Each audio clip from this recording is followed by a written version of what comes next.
ನಮಸ್ಕಾರ. ನಾನು ಸಿಂಧು. ಇವತ್ತು ನಾನು ಎಲ್ರಿಗೂ ಮೊಟ್ಟೆ ಸಿಪ್ಪೆಯ ಪುಡಿ ಬಗ್ಗೆ ಹೇಳ್ಕೊಡ್ತಾಯಿದ್ದೀನಿ. ಮೊಟ್ಟೆ ಸಿಪ್ಪೆನ ಯಾವ ರೀತಿ ಪೌಡರ್ ಮಾಡಿ ನಿಮ್ಮ ಲೈಫ್ ಸ್ಟೈಲಲ್ಲಿ ಯೂಸ್ ಮಾಡ್ಬೋದು ಅಂತ.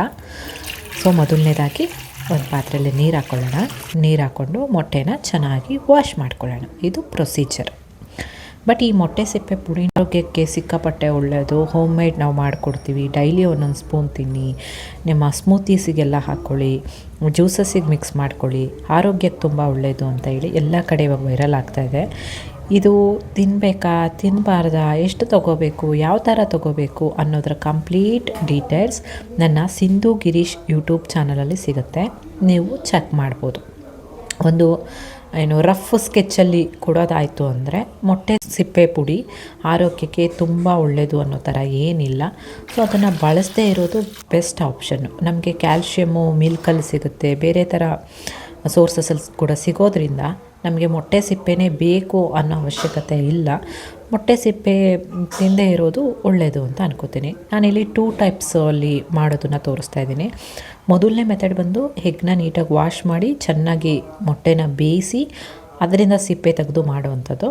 ಇನ್ನೊಂದು ಬಂದು ಆಮ್ಲೆಟಿಗೆಲ್ಲ ತೆಗಿತೀವಲ್ಲ ಮೊಟ್ಟೆ, ಆ ಥರ ಒಡೆದ್ರೆ ಅದನ್ನು ಕೂಡ ಬೇಯಿಸಬೇಕು. ಮೊಟ್ಟೆ ಸಿಪ್ಪೆನ ಕೂಡ ನೀವು ನೀರು ಹಾಕಿ ಚೆನ್ನಾಗಿ ಬೇಯಿಸಬೇಕು. ಬೇಯಿಸಿದ್ರೇ ಅದರ ಲೇಯರ್ ಏನು ಬರುತ್ತಲ್ಲ ಅದು ಬರೋದು, ಮತ್ತು ಅದರಲ್ಲಿರುವಂತಹ ಸಣ್ಣ ಸಣ್ಣ ಬ್ಯಾಕ್ಟೀರಿಯಾಗಳು ಸಾಯೋ ಅಂಥದ್ದು. ಇಲ್ಲ ಅಂದರೆ ಅದರಲ್ಲಿ ಏನು ಪ್ರಯೋಜನ ಇಲ್ಲ ನೀವು ಈ ಪ್ರೊಸೀಜರ್ನ ಫಾಲೋ ಮಾಡಲಿಲ್ಲ ಅಂದರೆ. ನಾನಿಲ್ಲಿ ತೋರಿಸ್ತಾ ಇದ್ದೀನಿ ನೋಡಿ, ಆ ಥರ ಆ ಲೇಯರ್ ಏನಿರುತ್ತಲ್ಲ ಆ ಲೇಯರು ಮೊಟ್ಟೆ ಸಿಪ್ಪೆಯಲ್ಲಿ ಇರಬಾರ್ದು. ಒಂದು ಸ್ವಲ್ಪನೂ ಕೂಡ ಆ ಲೇಯರ್ ಇಲ್ಲದೇ ಇರೋ ರೀತಿಯಲ್ಲಿ ನೀವು ತಕ್ಕೋಬೇಕಾಗತ್ತೆ ನೀಟಾಗಿ. ಆ ರೀತಿ ತಕ್ಕೊಂಡ್ರೆ ಮಾತ್ರ ಅದು ಆರೋಗ್ಯಕ್ಕೆ ಒಳ್ಳೆಯದು ಅಂತಾರಲ್ಲ, ಆ ಪ್ರೊಸೀಜರಲ್ಲಿ ರೆಡಿ ಆಗೋದು. ಬಟ್ ನಾನು ಆವಾಗಲೇ ಹೇಳಿದ್ನಲ್ಲ, ಹಾಗೆ ಇದು ರೆಕಮೆಂಡೆಡ್ ಏನಲ್ಲ ನನ್ನ ಪ್ರಕಾರ. ನೀವು ಡಾಕ್ಟರ್ನ ಕನ್ಸಲ್ಟ್ ಮಾಡಿದ್ರೆ ಕೂಡ ಅವರು ಕೂಡ ಹೇಳ್ತಾರೆ ಇದು ರೆಕಮೆಂಡೆಡ್ ಅಲ್ಲ ಅಂತ ಹೇಳಿ. ಬಟ್ ಇತ್ತೀಚೆಗೆ ಇದು ಟ್ರೆಂಡ್ ಆಗ್ತಾಯಿದೆ. ಕ್ಯಾಲ್ಶಿಯಂ ರಿಚ್ ಇರುತ್ತೆ, ತೊಗೋಬೇಕು, ಆರೋಗ್ಯಕ್ಕೆ ಒಳ್ಳೆಯದು ಅಂತ ಹೇಳ್ಬಿಟ್ಟು. ಬಟ್ ಯೋಚನೆ ಮಾಡಿ ತೊಗೊಳ್ಳಿ ಅಷ್ಟೇ. ಯಾವುದೇ ಫುಡ್ನ ತೊಗೊಂಡ್ರೂ ಯಾರೇ ಬಂದು ಹೇಳಿದ್ರು ಬ್ಲೈಂಡಾಗಿ ನಂಬೇಡಿ ಅಷ್ಟೇ. ನಿಮ್ಮ ಆರೋಗ್ಯ, ನಿಮ್ಮ ದೇಹ ಸ್ಥಿತಿ ಏನಿರುತ್ತೆ ನಿಮಗೆ ಗೊತ್ತಿರುತ್ತೆ ಅಲ್ವಾ. ಅಷ್ಟೇ. ಇದನ್ನು ಹಾಗೆ ಜಗದು ತಿನ್ಬೋದಾ ಅಂದರೆ ಇದು ತುಂಬ ಶಾರ್ಪ್ ಆಗಿರುತ್ತೆ. ನಮಗೆ ಥ್ರೋಟಿಗೆಲ್ಲ ಇನ್ಫೆಕ್ಷನ್ ಆಗೋ ಥರ ಅಥವಾ ಗಾಯಗಳಾಗೋ ಥರ, ಒಳಗಡೆ ಇಂಜುರೀಸ್ ಆಗೋ ಚಾನ್ಸಸ್ ಇರೋದರಿಂದ ಇದನ್ನು ಹಾಗೆ ಅಗದು ಜಗದು ತಿನ್ನೋದಕ್ಕಾಗಲ್ಲ. ಫೈನ್ ಪೌಡರ್ ಥರ ಮಾಡಿನೇ ನೀವು ಇದನ್ನು ತೊಗೋಬೇಕು. ಇಫ್ ಇನ್ ಕೇಸ್ ನೀವು ತೊಗೊಳ್ಳೋದಾಯಿತು ಅಂದರೆ, ತೊಗೊತಿದ್ದೀರಾ ಅನ್ನೋದಾಯಿತು ಅಂದರೆ ಡಾಕ್ಟರ್ ಸಜೆಷನ್ ತೊಗೊಂಡೇ ತೊಗೊಳ್ಳಿ ದಯವಿಟ್ಟು. ಯಾರೋ ಹೇಳಿದ್ರು, ನಿಮ್ಮ ಟ್ರೈನರ್ ಹೇಳಿದ್ರು ಆ ಥರ ಬೇಡ. ಅವರು ಎಜುಕೇಟೆಡ್ ಆಗಿರಬೇಕು, ಮತ್ತು ಅವರಿಗೆ ಇದ್ರ ಬಗ್ಗೆ ನಾಲೆಡ್ಜ್ ಇರಬೇಕು. ಆ ಥರದವ್ರ ಹತ್ರ ನೀವು ಕರೆಕ್ಟಾಗಿ ಮಾತಾಡಿ ಅವರು ಓಕೆ ನೀವು ತೊಗೋಬೋದು ಅಂದರೆ ತೊಗೊಳ್ಳಿ. ಯಾರೂ ಕೂಡ ಡೈಲಿ ತೊಗೊಳೋದಕ್ಕೆ ಹೋಗಬೇಡಿ. ಡೈಲಿ ಬೇಸಿಸ್ ಮೇಲೆ ತೊಗೋಬಾರ್ದು. ಇದನ್ನು ಗ್ರಾಮ್ ಲೆಕ್ಕದಲ್ಲಿ ತೊಗೋಬೇಕು, ಇದನ್ನು ಸ್ಪೂನ್ ಲೆಕ್ಕದಲ್ಲಿ ತೊಗೋಬಾರ್ದು. ಯೋಚನೆ ಮಾಡಿ ತೊಗೊಳ್ಳಿ ಏನೇ ಒಂದು ತೊಗೊಳ್ಳೋದಾದ್ರೂ. ಇದು ಮೊಟ್ಟೆ ಬೇಯಿಸಿದ್ದೀನಲ್ಲ ಅದ್ರ ಸಿಪ್ಪೆ ತೊಗೋತಾ ಇದ್ದೀನಿ ನಾನು.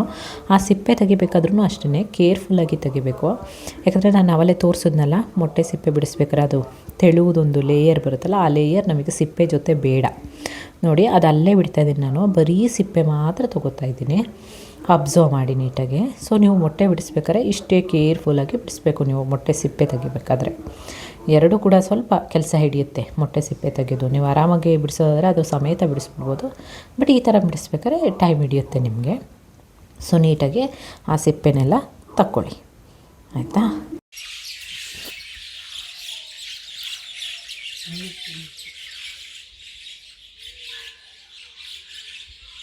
ನಾನು ಹೀಗೆ ತೆಗಿತಾ ಇದ್ದೀನಿ ಅಂತ ನೋಡ್ತಿದ್ದೀರಾ.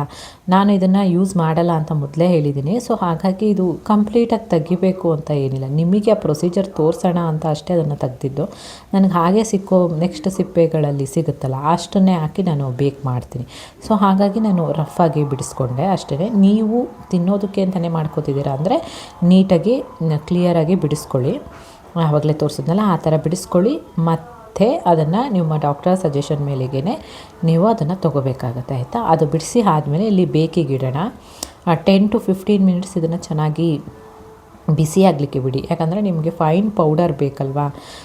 ಇದು ಚೆನ್ನಾಗಿ ಬೇಕಾಗಬೇಕು. ಚೆನ್ನಾಗಿ ಆಗಿದೆ, ಕ್ರಿಸ್ಪ್ ಆಗಿದೆ, ಇಷ್ಟ ಆಗಿದೆ ಅನ್ನೋ ಟೈಮಲ್ಲಿ ನೀವು ಅದನ್ನು ಮಿಕ್ಸಿ ಜಾರಿಗೆ ಟ್ರಾನ್ಸ್ಫರ್ ಮಾಡ್ಕೊಳ್ಳಿ. ನಿಮಗೆ ಕ್ಯಾಲ್ಶಿಯಂ ಈ ಸೋರ್ಸಸಲ್ಲೇ ಸಿಗಬೇಕು ಅಂತ ಏನಿಲ್ಲ, ತುಂಬ ಸೋರ್ಸಸ್ ಇದೆ ನಿಮಗೆ ಸೊಪ್ಪಲ್ಲಿ, ತರಕಾರಿಯಲ್ಲಿ, ಸೊ ಎಲ್ಲದರಲ್ಲೂ ಸಿಗುತ್ತೆ.